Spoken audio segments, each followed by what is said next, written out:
Yarımçıq bitmədən tükənmiş boş kəlmələr, unudulmuş beynimdəki ən zərif zərrələr.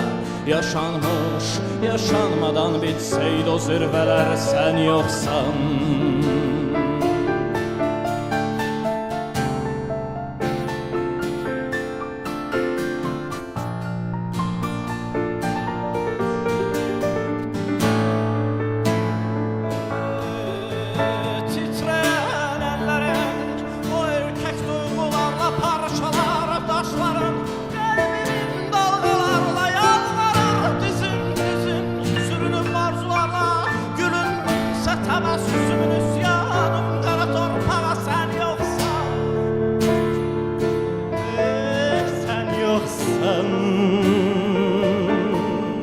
Sen yoksan İtirdim beynimin zulmet karanlığında, öks oldun kirlenmiş köhne divarlarında kocaldım.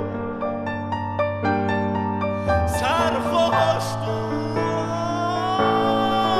düşmedin, kuruyup kaldın bu dağlarında, bozulmuş zetir gibi ömür var ağlarından gecikti. Ben yoktum,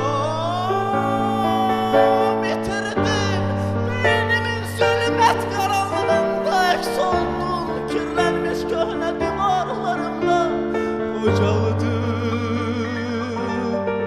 Serhoştun,